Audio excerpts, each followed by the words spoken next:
Johannesburg Winters morning. I'd like to thank you all for coming out. I'm always impressed by people that show up, especially on the weekend. You could so easily have a Saturday routine of sleeping in, unless of course you have babies or toddlers or teens, and then I guess sleeping is a memory of the past, isn't it? Nevertheless, I'm always impressed and appreciative of people that come up, show up, particularly when it comes to learning more about health and well-being. Before we go on, I'm just going to ask Sean to enlighten us more on the photography element today. Sean? Hey everyone. So thank you first of all for bringing all your littlies and allowing us to have this fun playground outside. At the door we have indemnity forms and photo release forms. If you haven't signed one, if you wouldn't mind, if you have anything that you want to query or concern, please come find me. We've got our photographer and our social team briefed. We are capturing the day for event photography as well as Virgin's Instagram page. If you don't want anything specific shot, we've got stickers to put on the kids. But other than that, we just want to have fun and capture all the playfulness that's outside. So any queries, come to me, and if you haven't filled in a form, please find me and I'll bring you one afterwards. Thank you, Sean. And then also, does anyone here or your child have a nut allergy? No? Okay, good. So we're safe. Hi, good morning. Come on in, Dad.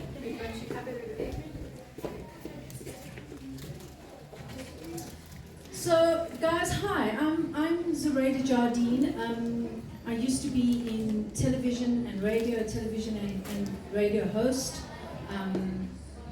and media, but I guess today most of us are in media with our social media platforms. Today I run a health practice that focuses on functional medicine health coaching, where we look at the root cause of disease and the importance of gut health. I'm also an advanced breathwork practitioner, where I use breathwork for sports enhancement and getting clients to shift their states from a sympathetic, that fight, flight, freeze state, which most of us are living in at the moment, into that parasympathetic state of rest and digest. And the breath is so beautiful in getting us there. I'm also a research scholar. My studies and my thesis includes critical health studies, which is the focus on alternative and complementary medicine. And that brings us to today and why I'm so excited and this great initiative that Virgin Active is launching, which is all about movement. And movement is one of those important pillars of health that we absolutely have to be so cognizant and aware of, because life can be short, but life can also be really long. And if life is long, we've got to make sure that we are not only living that quantity of life, but the quality of life. And I'm noticing more and more with a lot of my older family members is that their quality of life isn't too good. And it's interesting what happens after that first fall, right? When your muscles begin to atrophy and that first fall happens, it truly is a downward spiral. And I speak to my husband, I'm a partner, I'm a pal, I'm a parent of two, I forgot to mention that. I speak to my husband often about muscle development and how important it is for us to develop our muscles as soon as possible and for as long as possible, so that we don't get to that place where muscles begin to atrophy. I remember when I was 14 years old, I got my first gym membership. I used to take 4 buses to school and back, and my main pit stop was Johannesburg CBD, and there was a gym in the Carlton Centre called the Carlton Gym, and I joined this gym when I was 14, many moons ago, and I have to tell you that point in my life was such an integral, entrenched moment into who I am today. It became my compass that course steers when I'm feeling low, because I had that entrenchment of going to gym and exercising from a young age. Today I know that when I don't feel too good, I know exactly what I need to do to refuel, and that's getting moving again. And so I'm grateful for that. But now as a parent, I'm even more grateful for, number one, being that example, and number two, the fact that Virgin Active has all these facilities that it can have our kids in there from as young as 6 weeks. Is that right? Yeah, I remember when my daughter was born 12 years ago, it was kind of like a creche. But now it's morphed into so much more, and that's the reason that we're here today. So without further ado, I'm going to introduce you to Catherine, who's going to tell us more about this wonderful, wonderful initiative. And it's free.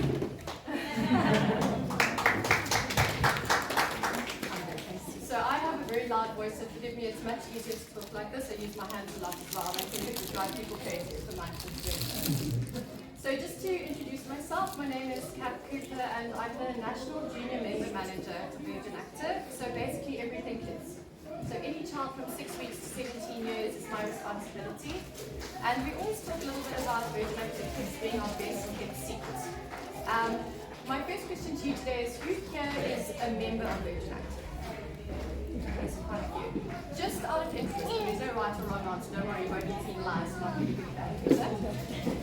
Who of you, before today, or before getting an invite to today, knew that we had a kids offering? Okay, well that's good. That's good. Statistically, I'm happy. And that's lovely because you are going to our gym. So you've walked past it, you've seen kids coming in. But for those of you who aren't members with us, you may not have had insight to us, and that kind of proves the point that we are our own best kept secret. But we are obviously here to work on that and create awareness, but also to take some responsibility for getting kids active. Just a little bit about Virgin Active. We are the leading fitness brand in South Africa with over 134 facilities, including facilities in Namibia and Botswana, just in case you happen to be traveling. Within those, we have 113 kids facilities. So we have a very broad kids facility footprint as well. In terms of Virgin Active, where we are today as a brand, you'll hear it a lot and you'll see it a lot. We're very much now about being a wellness brand. And why that is so important is that is what matters today. Not only in South Africa, but also around the world. And I think we all know the C word has led to people being much more focused on their health and wellness. So Virgin Active is all about being well, being healthy, being fit, and being active. And in all of that also sits a very important pillar of nutrition. And you'll see we'll be talking about kids' nutrition a little bit later as well. Virgin Active wants to be an accountability partner to its members. We all have goals, right? But how many goals do we just never get to? Or sometimes never even start to tackle to get to?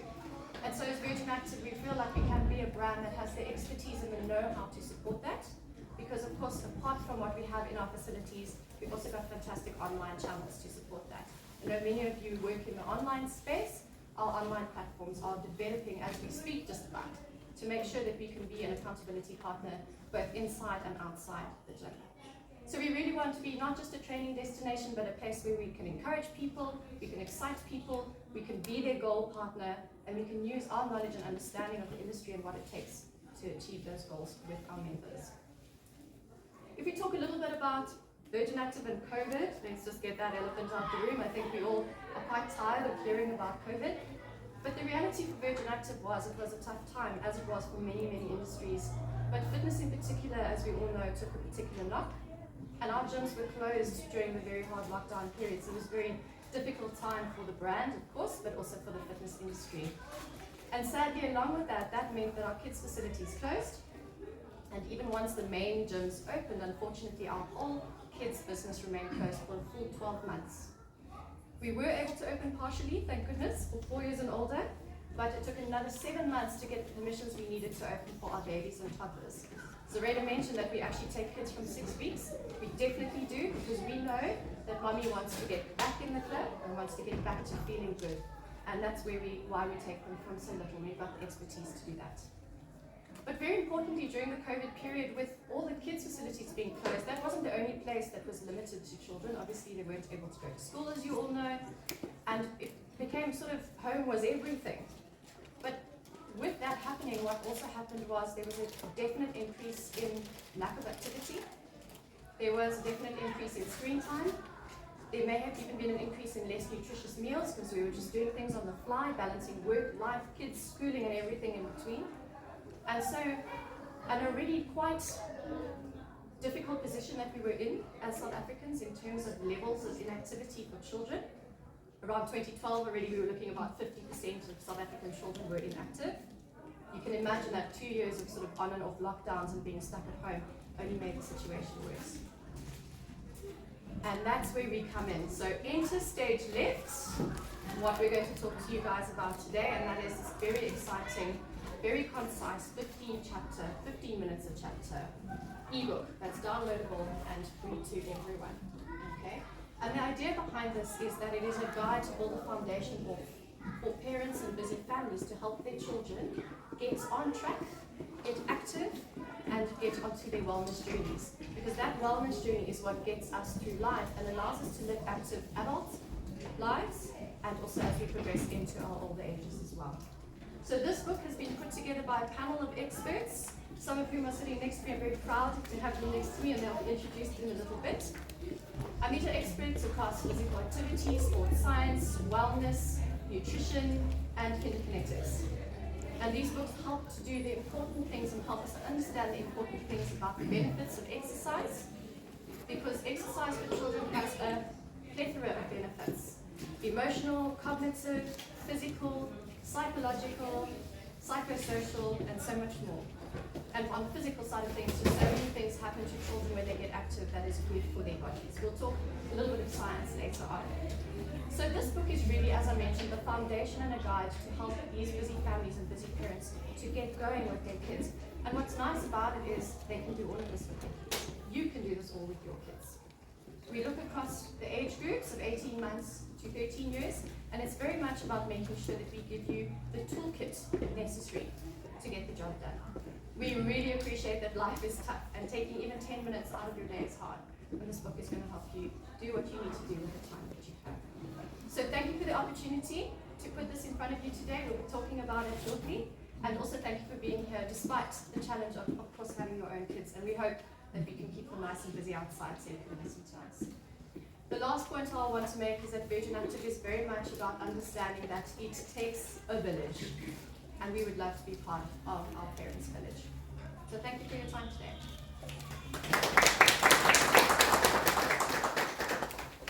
Thank you. Virgin has always had this really wonderful ethos. And yeah, what a great brand. You guys have been just wonderful, and I personally, just on the outside of all of this, have enjoyed your social media during this time of COVID. I felt that it took the brand to another level of getting into that field that we were all immersed to, or had to be immersed into with COVID. So it's been wonderful to see you guys grow on that platform as well. I was saying to Sean earlier on, I recently, 3 weeks ago, signed my 11-year-old and 12-year-old to the gym. And I'm very excited to get into the gym myself, and most importantly to be that example, because I was lucky. My mom and dad were both lived sedentary lives, and they both passed away young as a result of that. And I think it's so important to be that example, because kids do what we do, not what we say. So with that, we are going into this incredible panel. We've got 2 members here from the panel that are a part of this amazing ebook that I look forward to you guys looking through when you have the time. Dr. Eileen, I'm going to leave you guys to introduce yourselves and what it is that you do. And to Kim Hoffman, welcome, and welcome to Johannesburg. We've got a panel of Cape Townians here today, so please be warm. Can't help it, guys. We all have our faults.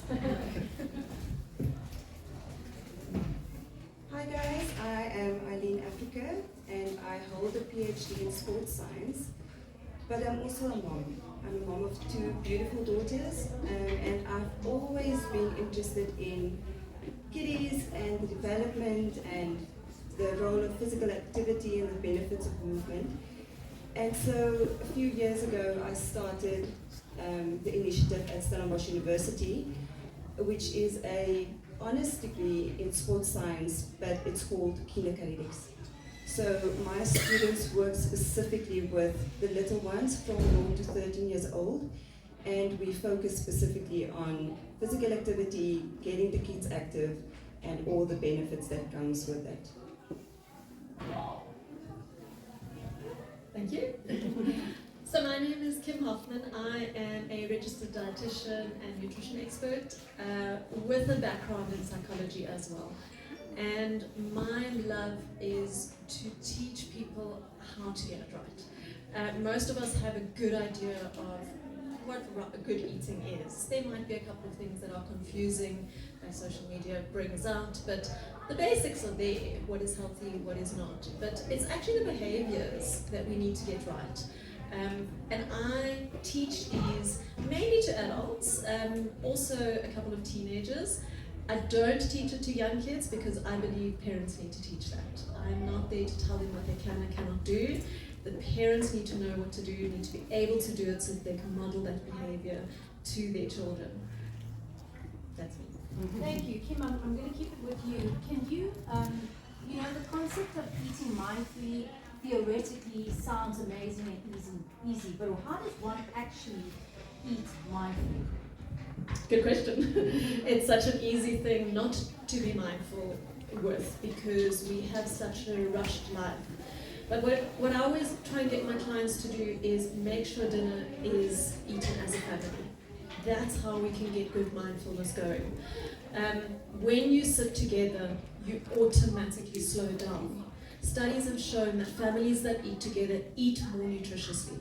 You've made a good meal, you're sitting together, you're having conversation, so you see it as an opportunity to relax and interact. And when we do that, we become more mindful. Just slowing down, that's a big part of mindfulness. So I encourage my clients wherever possible, just to sit away from work, away from distraction, and focus on the food so that it's not about the work you're doing, the article you're reading, the book you're reading. It's about the food.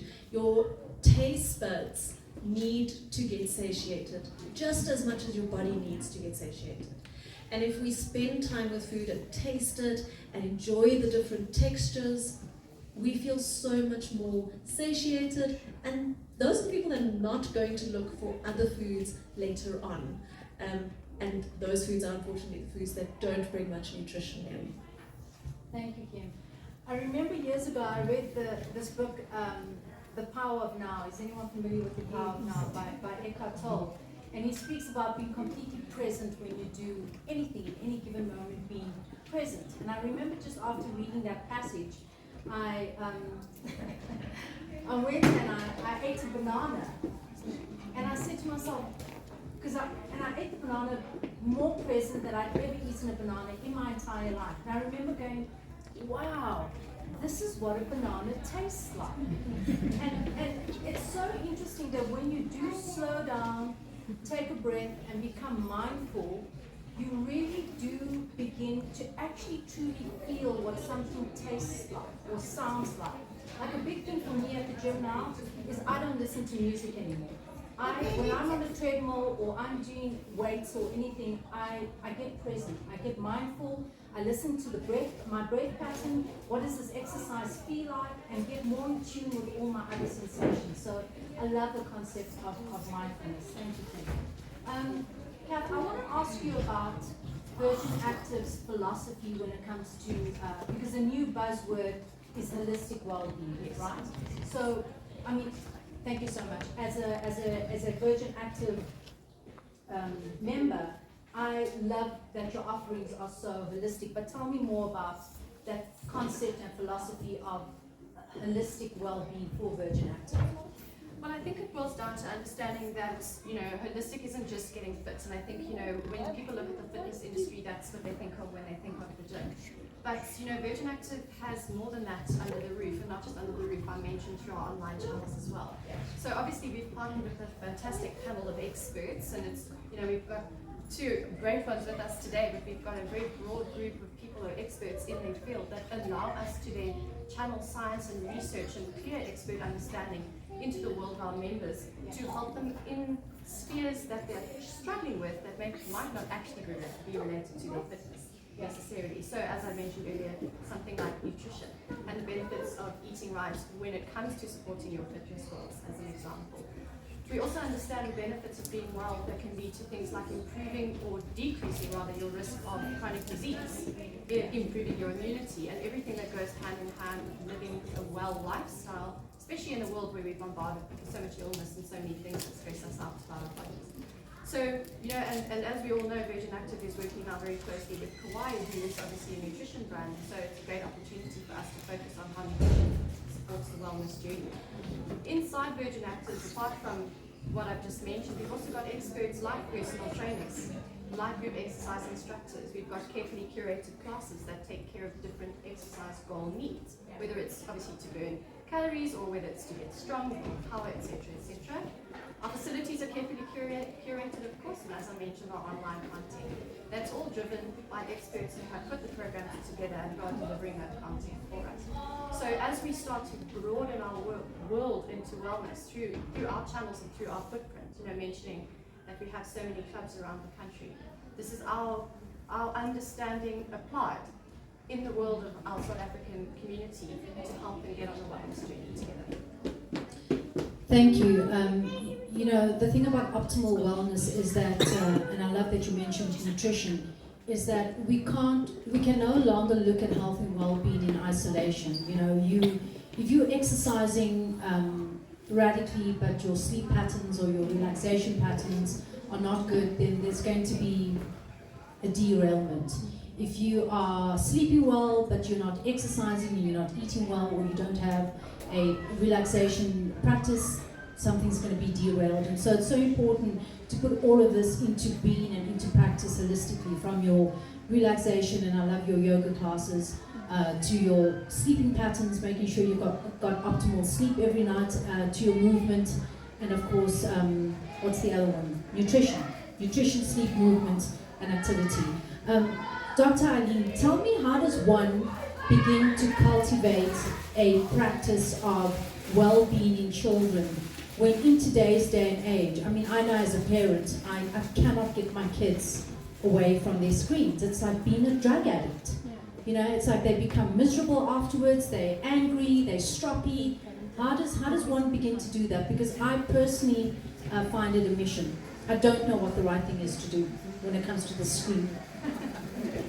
So I guess with screen time, the best thing is balance. So we don't want to take it away from them. But according to the World Health Organization, these kids need to be active for at least 60 minutes per day. And that sounds daunting, because where would you get an hour? You work, you come home, you need to make dinner, but you can split those 60 minutes up. So you can do 10 minutes in the morning, you can do things during the day, and maybe after dinner go for a walk. How I do it with my girls, I set goals, and we have many competitions. So kids love competitions, and you can reward them, not with expensive stuff, but with stars on a chart on the fridge. And with that, you can bring in the mathematics, so you can ask them to count it, and by the end of the week, we can see how many stars did you get. I also know that it's expensive to get these watches with a step counter. That's a good idea for the kids to say, how many steps did you get today? But I also feel like, go around and shop. See what works for you as a family, see what works for the kids, see what they are interested in. For me, for instance, my kids are interested in dance and gymnastics. I've been a dancer since the age of 4. My mom introduced me to dancing, and it's just one of those things. And luckily for me, they were also interested in dancing. So I introduced them, and they are gorgeous dancers. So I think you need to decide what will work for your family. There's no recipe. I can't give you a list of things that you can do or that you need to do throughout the day. We must also remember that kids are made to move. They want to move. They want to do what they're missing out on. And if we look at the school curriculum, we had PE many moons ago. So that was the 60 minutes that they got the 60 minutes of physical activity. But nowadays we don't have that. So it's actually, we as parents, we need to do something about it, because we're sitting with a sedentary behaviors, and what we want to do is we want to instill a love for movement and physical activity from a very young age, so that we can have healthy adults. So normally people say, start with the older kids or start with yourself, No, start with the younger ones, because that's your window of opportunity. That is where they will say, yes, I love being in a gym environment. I love being outside, on the beach. I love being in a dance class. I love doing gymnastics. Or I love doing team sports. So not all kids will do sports one day, but you want them to just move. Could I raise 2 points just to come off that? And there's one thing I was thinking of a bit earlier, so I'm just going to go a little bit back to the screen time part of this. Is what may happen is that you're tempted then, once they've sort of done their little bit of activity, to reward them with screen time. That's incredibly counterproductive, because you almost, they might do something for the reward of screen time and you're not really getting them away from the screens, because it can actually become in the long term something that's physiologically quite damaging to them. We all know, how many of us are sort of gremlins behind our keyboards, keyboard warriors most days of the week? Because a lot of the time spent in front of screens by kids means that they actually sit with quite a forward posture, and they're going to end up with neck and back problems. It's interesting, I was chatting to a couple earlier, and some of the long-term effects of sitting and staring at things and being in that immobile sort of frozen position could be things that affect their gut health and even the development of their respiratory system. So very important is we actually kind of want to almost wean them off the screen, as easy as that sounds to do, practice much harder, of course, but certainly not to reward them with screen time for having participated in activity. The other thing, just talking about, getting them to love something, I can anecdotally say that from the youngest of ages, I was always in the back garden, kicking a ball, throwing a ball with my dad. He was kind of like my sports champion. He was always encouraging me to get outside and play, ride a bike, climb trees. Complete childhood terror. I'm sure my parents were mostly on anxiety medication my whole childhood. But I've grown up into someone who absolutely can't do without exercise. Not in an addictive way, but I just feel better when I move. And that's because I was given the opportunity to move when I was little. And we always say that an active kid is a healthy kid, but an active kid is also a happy kid. And they are so much more likely to become active adults as well. And that's really what it boils down to, is in their formative years, especially when they're little, that's when the real interventions need to take place. And that's really why we're here today. Thank you. The health industry is a multi-trillion-dollar industry, and sometimes the concept of going to a gym or exercising or movement is linked to almost, despising your body or yourself. And it's so important for us to understand that we need to move because we love ourselves, not because we hate ourselves. That so much of that is part of self-love and self-care. Kim, this question's for you. How does one begin to implement that behavioral change? For example, in a child whose behavior you want to shift. So, for example, has been sedentary for a long time and is now maybe 10 years old, 9 years old, and you want to shift them into that mind state of health and movement being important. How does one go about doing that? Really important, because not everyone has encouraging kids from very young to be active, and sometimes you get older kids that do need to move but have no desire.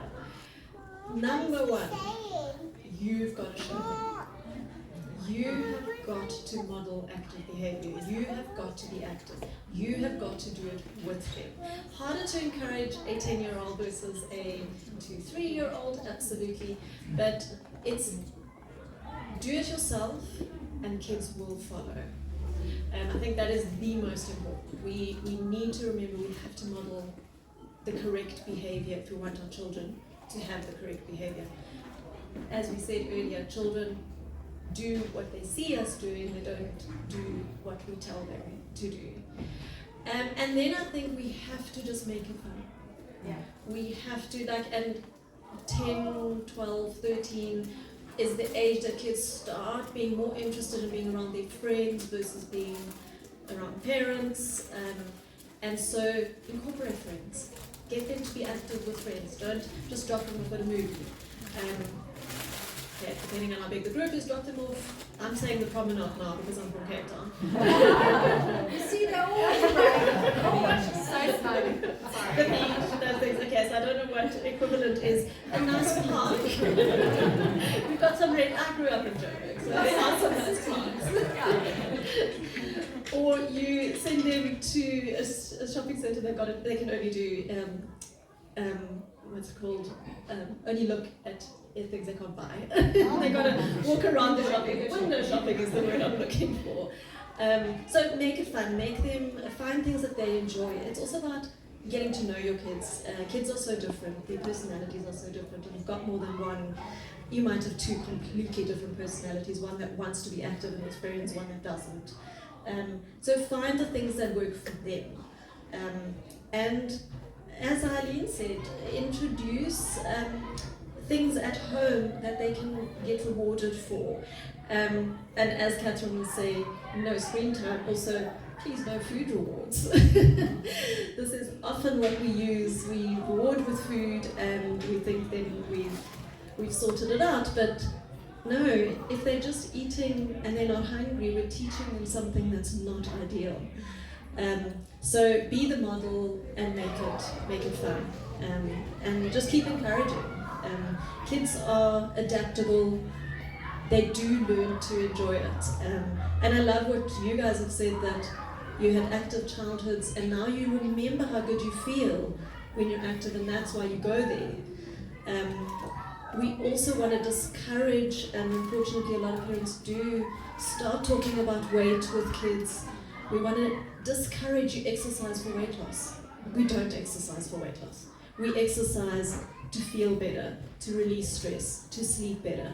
There are so many reasons why we should be active. If your body composition improves, amazing. That's an added benefit, but that's not why we're doing it. So if we have the right motivator as well.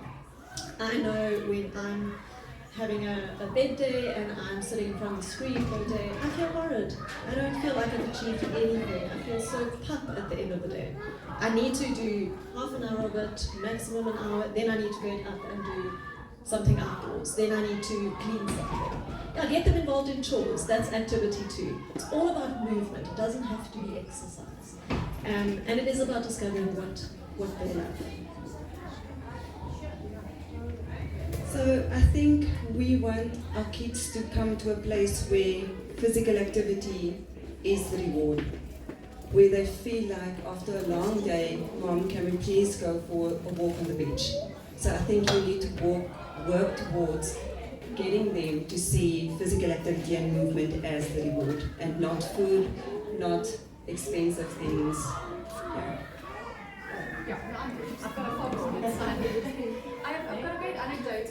It doesn't talk necessarily linked to the 10, 11-year-old kids, but I have the world's best nephew. He's 4 years old, so we all have the best nephews and kids I know. He's wonderful, he's my heart and my joy and everything, but he's very, very creative. And so he's this sort of gangly, loose little child who runs around, doesn't look like he's got to go on. And I actually have one of my colleagues in kinetics just helping him get on track so that he can just get his movement skills sorted. But he is, because he's not a great mover, he's almost a little bit scared to move. And my story goes to the day that he wanted to go to iPlay, which is basically like a PlayStation. One of those big sort of like lots of climbing frames and slides and trampolines, and there's massive humanity and children, and they're all running around living their best lives. But I was there with him and my sister, and she was busy with the baby, and I was that person that got the socks, that was in her gym tights and was scurrying up and down the slides and doing everything that we end up doing when we go there anyway. But I was with him, and everything he told me he wanted to do, he needed me to help him with. And he was finding hard and challenging. And I was thinking to myself, well, he's turning 4, so I can understand these things are a little bit daunting. They're big, he's little. A month later, he had his birthday there, and when he arrived, he was almost like beside himself with excitement to go there because he was about to go and run around and do these exciting things. But the real pleasure part of the story is that he had 6 other friends with him. And this talks to the point about sort of doing it as a little community. Is he didn't need Auntie Kathy, actually, because he was there and he was living his best life with his 6 friends. And the things that I had to physically pick him up onto and help him climb up, it's like they were never approaching. Because suddenly he was developing this wonderful movement confidence around his peers. And I think there's just something to think about there as well. Is it might not be necessarily that you only see that happening when they're a little bit older, but even just now, you know, you can hear what's happening outside. It's the confidence that they're building just through doing things together. And I think that's a great thing to think about as well in terms of encouraging intimacy. Confidence and self-esteem. So if you don't have an Auntie Kathy in your life, be the Auntie Kathy. She'll help Is that point? I'd like to ask either Eileen or Kim, from a research point of view, what has been the research around the cognitive benefits of exercise, and also, are you maybe familiar with any research studies that have taken place on what this COVID time has done in terms of so many of us not being active? Because not only did, fitness institutions close, but sometimes we weren't even allowed to, with hard lockdown, to walk on the promenade or, in a park. And what has that impact been cognitively? Because we talk about movement, but movement is there for brain atrophy as well. Movement's important for our brain. So what is the impact of that? So I think we both can answer, but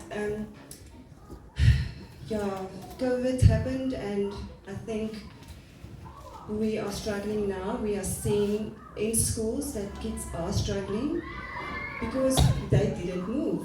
The moment the government took out PE as a standalone subject, you could see that kids didn't perform academically well anymore. So what I normally tell my students is movement switches on the brain.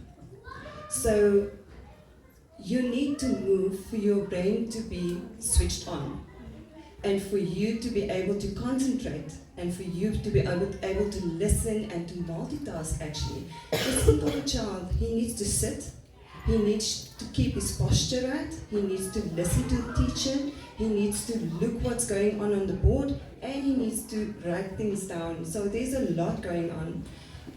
So it's important for us to understand that they need to move in order to concentrate. So what we've been doing in research the last few years is we brought in brain breaks. And one of my PhD students was a successful study. She did a co-titel, which is a joint PhD between the UK and Stellenbosch University. And what we found from her study was that the kids that was participating in her study in the experimental group that did the brain breaks in between the Afrikaans, English, mathematics, whatever subject they had, they did very well in their academic performance at the end of the year. So yes, there are lots of research indicating that you need to move to be able to concentrate, and you need to move to be able to perform better in your academics. The other thing that I was thinking about now is during COVID, kids were socially isolated. So they are socially awkward as well, with the masks and with the fact that the grade ones couldn't see the teacher's face when she explained things to them. So I do think we have quite a while to go to get those kids on par. Because if you look at development, it is not only the physical, you're looking at the holistic development of the kid. So you're looking at the physical, the emotional, the social, the cognitive, I think that is one more. So many. But anyway, so you have to look at the kid as, this person with all of these domains that you need to work on. So what COVID brought about was sitting in front of a computer, doing online lectures or lessons, isolating them more. You know, they're sitting, so it's sedentary, they're sitting and eating foods that's in the fridge because mom doesn't have time to make food. So, you know, it's just the unhealthy behavior because it was easier. So I do think we are moving back into, you know, being more socially, they're interacting more with their peers, but teachers are struggling because they're struggling with behavior. And why, in my mind, there's no naughty child. The child needs something. They either need to move, they need to stand up. We have one client that the teacher complains all the time. I get all these reports because the child wants to stand at his desk. Let him stand. That's the way that he can learn. There's also different ways of learning. You have kids that wants to feel things and touch things. You want kids that want to see it. It must be more visually. You have kids that can hear and then concentrate and write things down. So it's difficult in a normal school setting, but for you as a parent, it will help your child if you know what kind of learner that child is. I don't think I have much more to add. I think Eileen answered it perfectly. But what I did want to add is just remember children are very adaptable. And even though we've had a negative, and I've seen it more with slightly older children, I guess I have not been around the younger ones, and my son was in matric at the time when all of this happened. But there definitely is a negative effect of COVID and less movement and less eating more nutritious food. But kids are adaptable. We just need to put the systems in place to ensure that they are moving again. And whether that is getting up 15 minutes earlier and making them do 15 minutes of stretching, yoga style, Pilates style, jumping around a bit in the morning before you head off to school, sending them to school, especially the younger ones, a little bit earlier and not just as school starts so they can run around with their friends. That's all going to help them and improve that concentration, attention, and that memory and all of those cognitive benefits. Thank you. Sorry, we're kind of rolling our way back towards you. So just on that, and it's so wonderful, and in fact when you go through the book you'll see one of the last chapters talks to executive function, and executive function is kind of a rolling up and the end results of all of the benefits, cognitive benefits that have come out of being active. When executive function is things like being able to focus, being able to remember, being able to multitask. So it's quite important to go to that chapter to understand the long-term cognitive benefits, because that describes that nicely for us. And just while talking about things like a day in the life of a child, there are also 3 chapters in the book that talk to a day in the life of, and it splits into 3 age groups. So it's nicely manageable in terms of where your child might fall and how we prescribe options for you to successfully get your child through a day that is filled with wellness and activity. So just 2 points I wanted to add onto that. Thank you. I love that about executive functioning because it speaks of that prefrontal cortex of the brain that only gets fully developed when we're around 25 years old. And so now is the time to be planting all those seeds around movement. I also loved what you said about sitting still. You know, I always cringe when I see that in a report, and it's been in my kids' report so many times. Shia or Zaria won't sit still. Duh. You know, they're not meant to sit still, but it's these mainstream institutions that we, wanting to shove our kids into boxes with. So I love that we are beginning to recognize that it's actually normal to be active and to move. A couple of things I wanted to mention. One of them was that I personally experienced anxiety for the first time in my life at the age of 47 during COVID. I'd never experienced anxiety before. And it was quite disconcerting because I didn't have that access to my gym facility that I'd had since I was 14 years old.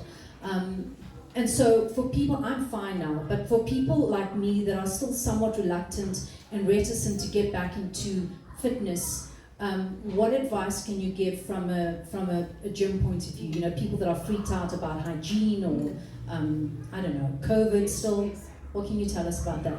Well, don't be freaked out. I think, speaking on behalf of the brand, I mean, the measures that we take to make sure that our environments are clean are next to none. And I can say that categorically about the kids' facilities specifically. It's such an important part of what we do. Our health and hygiene standards are incredibly high. So that really shouldn't be a barrier. But of course, we are in a world where people now can voluntarily wear their masks. And that's a great way to just kind of ease yourself into it. We, for example, flew on a plane yesterday, and for months we've been flying with masks on, all of us. And I'm still comfortable wearing a mask because I do feel we're kind of boxed in with a lot of people breathing in and out. So there's some options. You're not forced to not wear a mask, but you can also, of course, do that, along with our health and hygiene standards. But I think, just that hurdle to get back into the gym, I work for a gym brand. Our head office is 2 floors above a gym, and it's still hard to cross the threshold. Yeah. And I think it's that switch that has to go off in your brain. And there's 2 things I always say to my colleagues at work: pack a gym bag, get into your gym clothes. Better yet, it's okay to come to work in your gym clothes, especially when you work for Virgin Active. The hard part is crossing the threshold. Once you're in the gym, we're there to guide you. We're there to help you. Just get through the front door, and half of the challenge is done. If you're into group classes, that helps even more, because then you've got peers and accountability partners who are your community of people who all love to do yoga, who all love to do shake or kick or boxing. So it's about finding your tribe, finding your community within the gym. The hard part is just getting through that front door.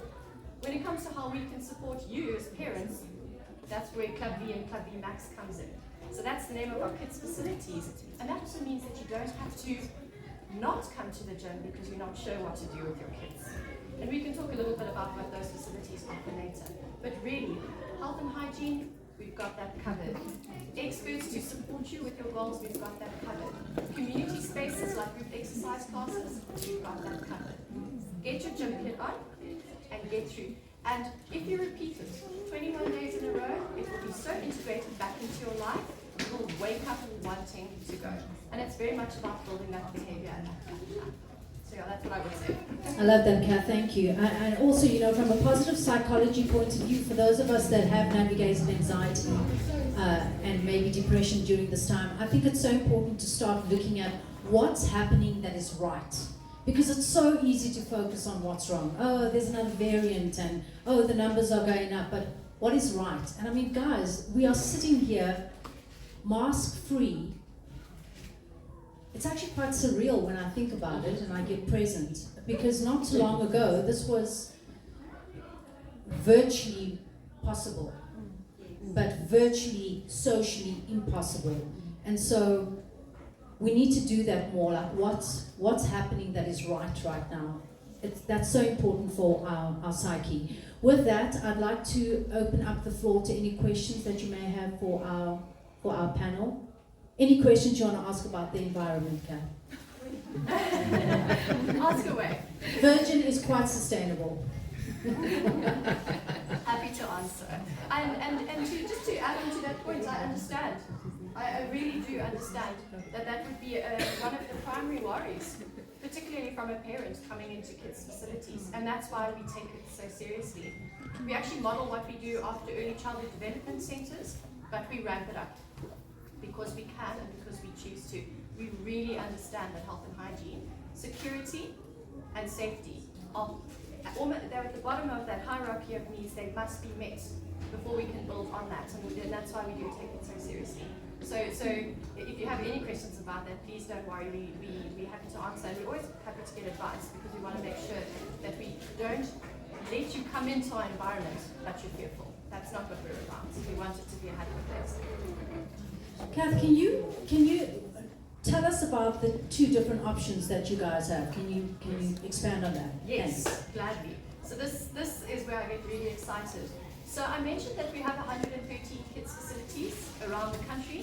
We've also got 2 in Namibia and 1 in Botswana. So we've made sure that we've got a very nice broad footprint to try and cover where we have lots of family within South Africa, so family dense markets. Club V is for 6 weeks to 7 years. And so they're slightly smaller facilities, and they've more or less got a single area with ablutions and then a little nursery for little ones, because what little ones tend to do most when they come to our facilities, especially the 6 weeks ones, is sleep. So we've made a perfect little space for them to do that, and also of course the important things like nappy changing facilities, etc. So Club V is from 6 weeks to 7 years, and in those spaces we focus on developing rudimentary movement skills and fundamental movement skills, and that's what we see from 18 months to 3 years on the basic rudimentary side through to 4 to 7 year olds, which is the fundamental side. So we offer programs that Can you tell us what the difference is between those two? Yes, so rudimentary is in the first phase of movement skills development. This is probably much more your wheelhouse, but it's learning the basics of movement like running, hopping, jumping, balancing, etc. When they turn 4 and move into the 4 to 7 year old age group, that's when those rudimentary skills move into the fundamental phase, and they're basically just honing those and becoming more mature in terms of applying those. So the only difference between the two is a slightly more complicated movement joins the pack, which is galloping, because that's mostly hard for all of us. It's a bit more integrated and complex. So we've actually developed programs in conjunction with Stellenbosch Kinetics that takes the science into account and helps us actually put activities together that are fun and playful, but under the hood, because we're not going to say to little Johnny today we're going to develop a very important rudimentary skill. We get them to do something fun which does that, and they just play, because that's what it's all about.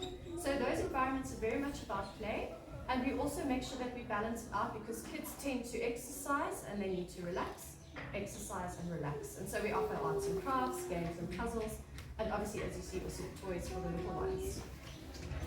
So that's Club B. Club B Max, if you will, is just sort of a ramped up, amplified version of that. And there are fewer of them around the country because they have a much bigger footprint in terms of the square meterage that we make available. That is available for 6 weeks to 13 years. So the max part, there you can see, is because we go into the older age group, and we add in the 8 to 13-year-old age group who are more now becoming skillful, expert movers. That space is bigger because we've also got multiple activity zones. So you'll see, for example, we take the little ones from 6 weeks to 3 years and we give them their own zone, because we realize they're little and they have slightly different developmental needs, and we feel it's also safer to keep them away from older kids who are running around bigger and could, bump into them and possibly hurt them. So that's the one area within the Club Max space. We also have modular climbing frames, much like you would find in the play parks. In some of our Club Maxes, we have what we call Apollo 12, which is basically sort of the artsy and craftsy area. And then we have a section dedicated to movement activities for the older kids called Active Alley. And in there, we've actually also scientifically developed programs for 8 to 13-year-olds that tackle important things like functional fitness, kids training, but only using their bodies, so no resistance, game-based activities to make it fun, and then also just to look at ways to improve things like speed, power, agility, and quickness. Those programs are all, some context is given to those in the book as well. So it's an environment that's ramped up and amplified, takes into consideration older kids, and then also gives parents peace of mind that their 8 to 13-year-old is a great place to go and move and socialize and be with their kids as well. So when we spoke about exercising as a team or a community, it's a great community opportunity for slightly older kids. Thank you. Yes, questions? Just a question on the Club B. Yes. Like you said, the Club Max, only a limited amount Yes. of the Virgin Active have. So the Virgin Active that don't have Club Max, Yes. only Club B, and your child is older than 7, what have you got in place? Oh, I'm so glad you asked. So I'm going to take a step back and sort of contextualize where the fitness industry came from to explain where we've made ways into getting kids active on the gym floor. So gyms were never built with kids in mind. Any gym was never built with kids in mind. And a few years ago, the American Council for Sports Medicine started to identify that in the top 20 trends, very important was exercise in children. Over the years, that kind of moved up and down in the top 20, and then eventually fell out of the trends. It actually incidentally came back in 2020 and then #COVID. But when gyms were established, they weren't built with children in mind. And so as Virgin Active took over, Club B sort of evolved and came in, but it was put into an existing gym footprint. And that's why those smaller Club Bs were put in, and where we were building new, we were able to build these Club B Maxes. But to answer your question, where there was just a Club B, of course, provision wasn't made at the time for an 8 to 13-year-old. So we have interrogated it, and we've looked at it, we've applied scientific filters to it, and we've applied a health and safety and risk filter to it. Because when you put a child versus a treadmill, the treadmill usually wins. It also usually wins when an adult uses it, let's be honest.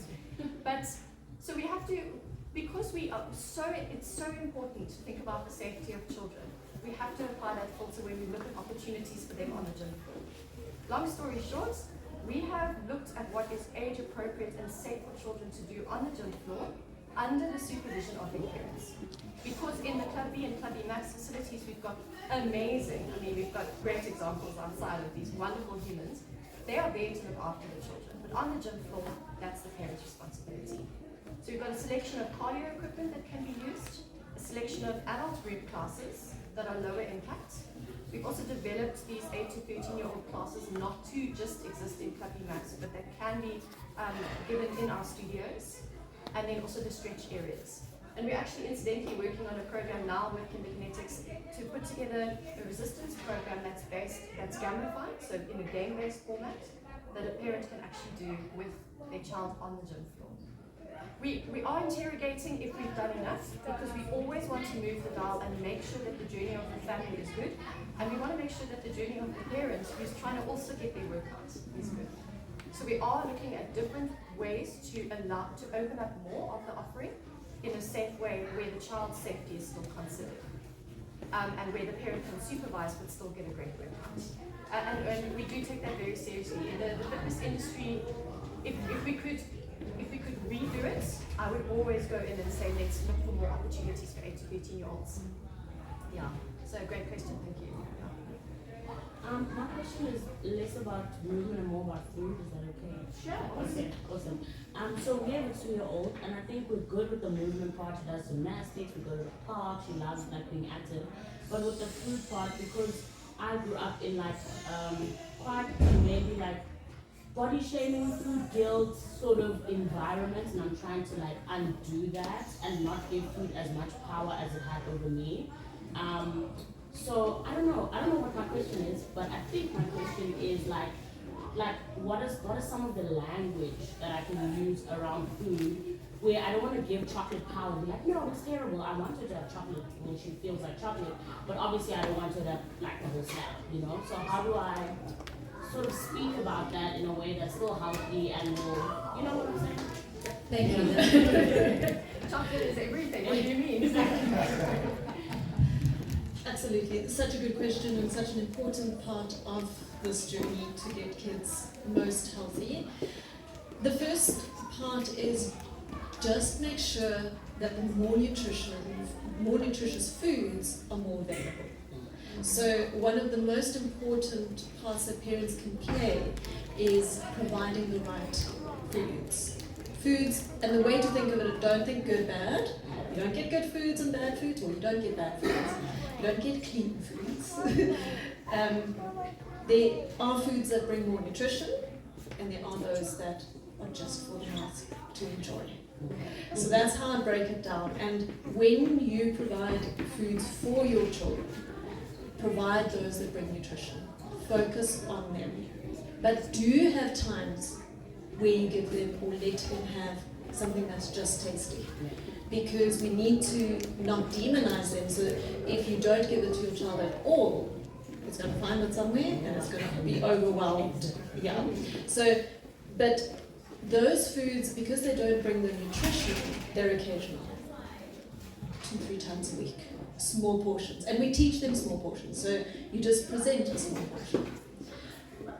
Always make sure that when you are providing foods, that as much as possible you eat with them. So definitely dinners, because if they see you eating these foods, the veggies, the protein, the starches, they will too.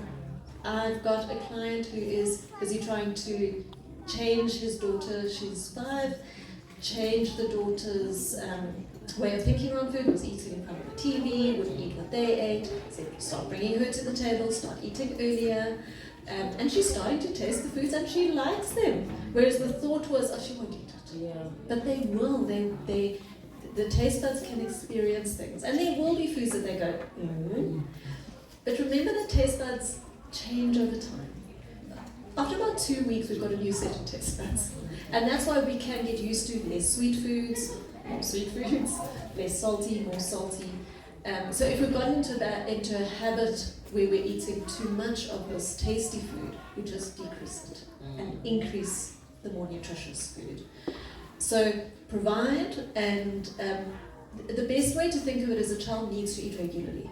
Their stomachs are small, so you need to put little bits in, or they need to put little bits in regularly through the day, so present food regularly, but don't force. Children are very intuitive. They know when they're hungry, they know when they're full. We mess it up for them by saying, no, you're not eating now, or no, finish that. Let them, if they leave food on the plate, they'll come back if they're hungry. And then also check that when they come, Mommy, I'm hungry. Are you just bored? So I always say, spend 5-10 minutes playing with them, entertaining them, and you'll know if they were hungry or not. So that's really important, because otherwise, and at those times, we don't want the nutritious food. You're looking for the chocolate, the biscuits, the chips. So provide the right foods, make sure they're available regularly, eat together as much as possible. I find breakfast is a great opportunity to eat with kids.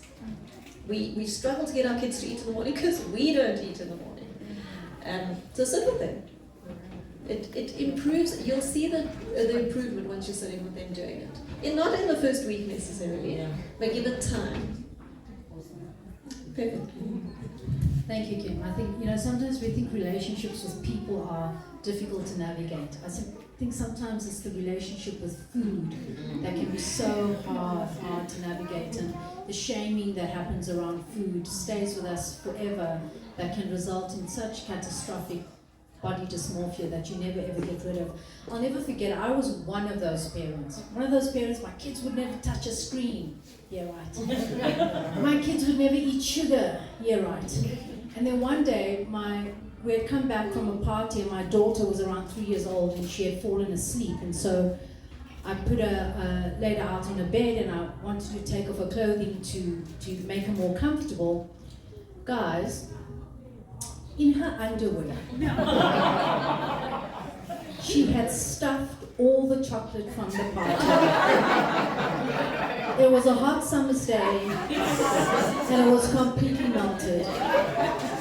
And the penny really dropped for me about what I had done to her psychologically, that she actually went and stole chocolate and shoved it in her patty.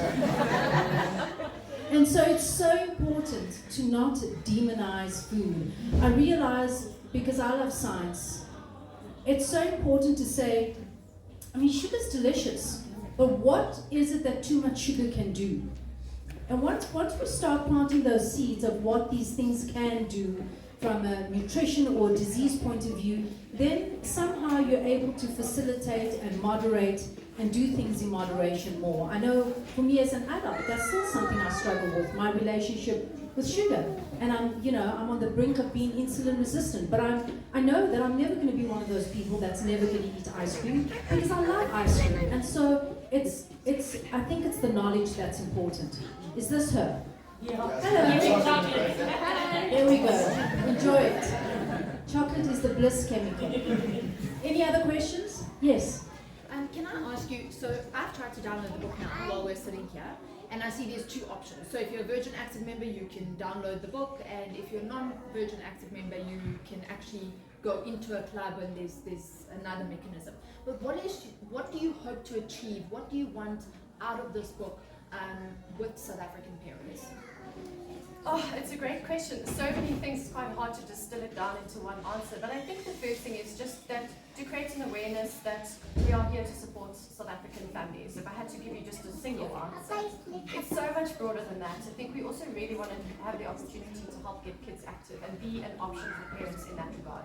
Not from a commercial perspective, business is business. It's really a fantastic space for us to take some responsibility for getting kids active. And that's our deep core passion, is it getting kids to move. But I think start with the fact that we have experts in the field that can guide parents and help them build a foundation, whether it's if they're members with us or not, but more than anything else, just to create some awareness around how important it is to get kids active. I don't know if this sounds like pre-apocalyptic almost, but I do wonder that if in 2012 already we had 50% of South African children inactive, where we actually are today when the studies catch up with the statistics after COVID. But imagine, we won't be around to see it, but imagine in a good couple of decades' time, we might see an incredibly sedentary adult population. It's almost like we have the opportunity now to do, we've had the opportunity through all the years to do something about it. And we've been working on that as a brand and in terms of evolving the kids' facilities. But as parents and as a community, we really have a massive responsibility now to intervene. It's like climate change. Something has to give, something has to happen. And I feel that this is the tipping point for us to start to become an important role player in the wellness journey of children in South Africa. Yeah. The book is really nice. It has nice 15 minutes articles. My question is regarding whether the kid can come alone. It's a standalone program. The Club B and Club Max is a standalone program other than the membership, or parent and kids all come together and do the sessions for whatever number of hours and go back. Or is there a way only kids can go and then do their thing? All the kids in the family? Yeah. Yes, so, well, it depends. I mean, you're not committed that if you, say, for example, you have 3 kids, that you're committed to all 3 kids having to join us. It's really down to what the child needs, what the child wants to do, and sometimes you'll find the child just doesn't feel it in the environment. It's not their jam, it's not what they want. But the way it works with us is parents usually have memberships, and the reason for that is the child does not come in unaccompanied. For the very simple reason is the safety of children is massively important. The whole idea is then it gives you time to go and train. We always say, uptime for kids, downtime for parents. You get to go do your thing and we'll get them active. But they can come in whenever they want. There's no they have to come in every day. They stay for 2 hours with us and then we give them a break. They can come in multiple times a day, but of course, there's only so many times you can come to the same place and they'll kind of be done with it for the day. What's really nice about us is we also give parents the option to use us as a holiday camp destination. We haven't mentioned that. Holiday camps actually mean that in the Club B Maxes, the kids can stay for 4 hours, and at Club B's, they can stay for 3 hours. And in that time, you can actually go out and just get on with life, which is a great value add as well. But yeah, they can come. No, none of their members with us. Yeah, no, definitely. We realize holidays are hard. I mean, did we just go through 3 weeks of that? I mean, we know because we put on 3 weeks of camp, and we've never done 3-4 weeks. I mean, it's incredibly taxing, of course, as well on our staff. But they get to give the kids back. You have 3 weeks of holidays to have. Let's be honest. So it's really about being an option. And it's really about if it's a good fit for the child as well. So sometimes you find it's not what they're into, not what they feel like, and that's fine. They can come in, you can drop them off, you can go have your workouts, and it's fantastic.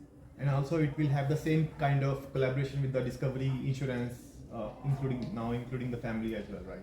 Yes, so we do have subsidized memberships. So you've got an option when you take out a membership, you have the public rate or the subsidized rate, which is where, for example, if you take out a Club B membership, you pay 50% of the Club B fee versus what the normal rate would be. But if we talk about pricing, I mean, I know that children burn cash. We really don't have extremely high price points on that basis because we don't really want that to be a barrier. Again, it is a commercial business, but that's not what it's about. It's an opportunity to support families, but with the subsidy, it's half the price. So in some cases, in a smaller Club B, you could end up paying 49 Rand a month. And earlier with the parent membership, you can use the swimming pool as a complimentary for kids. Yes. So now you will have to be part of Club B member to use the same facility, or?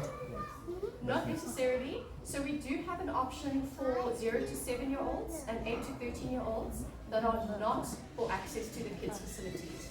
We found that some families are not necessarily interested in using those, but they still want to come in with their kids to use the swimming pools. And that's why those 2 versions of memberships exist, and they have different price points. That means that the children can come in and use the swimming pools with their parents. I could mention also at this point that we do have learn to swim programs in selected clubs, and of course in many of our clubs we do have swimming pools that are run by swim tenants or with swim coaches. So there are swim program options as well, not only just for kids but also for adult training in our facilities. Thank you. Pleasure. Thank you. Are there? Can I ask one small question? Sorry, you said that you ran a holiday program. Yes. And are you running another one for the August holidays for those children who are Yes, so we do, and this is interesting, and it is one of the challenges where we have such a broad footprint, because we run it really when it's mostly around public school holidays, because that's the bulk of the schools in our catchment areas.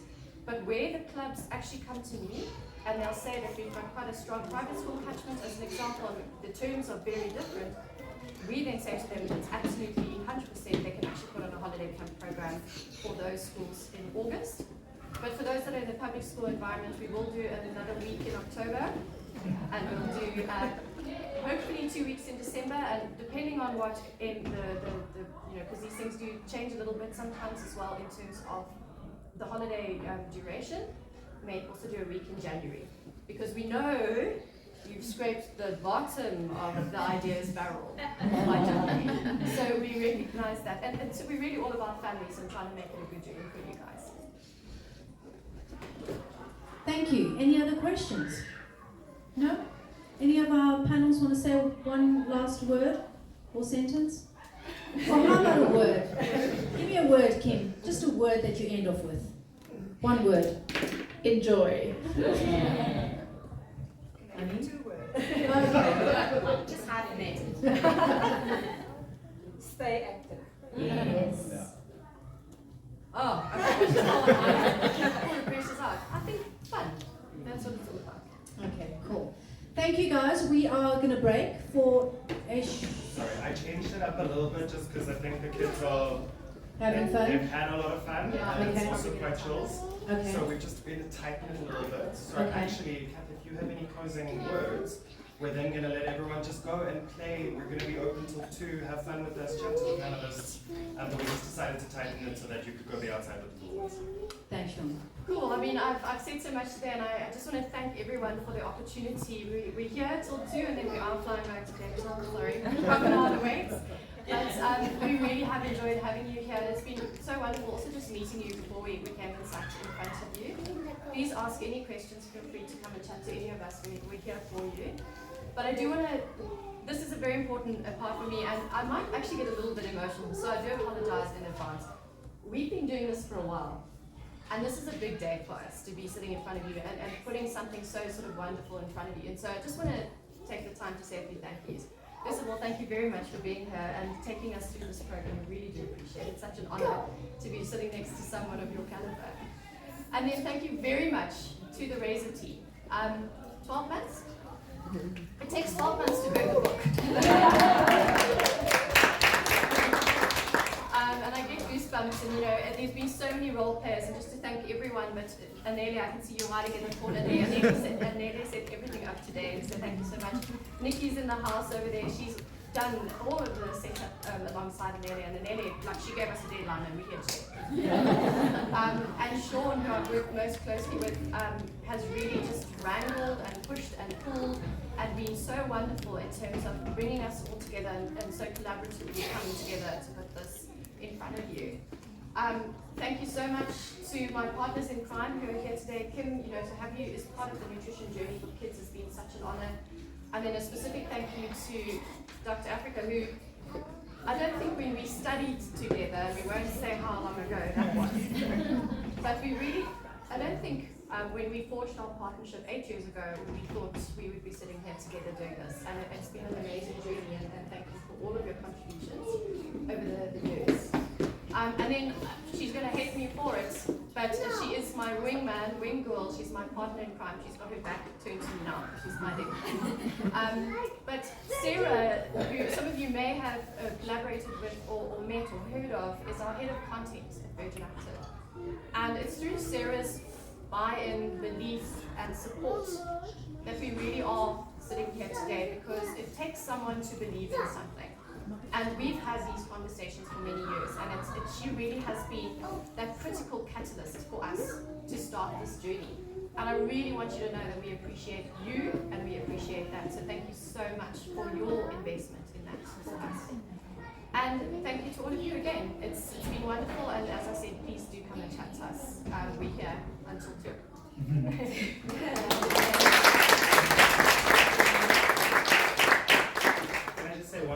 so you guys all have hard copies, which are already out of date, because we've since added to them. So we will email everyone who's here with us today an updated version, and the really cool thing is that at the end of every chapter we've slotted in an activity sheet.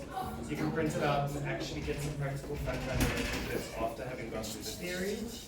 So we'll have everyone a mail with the link, with the updated version of the book, and any more info you may need.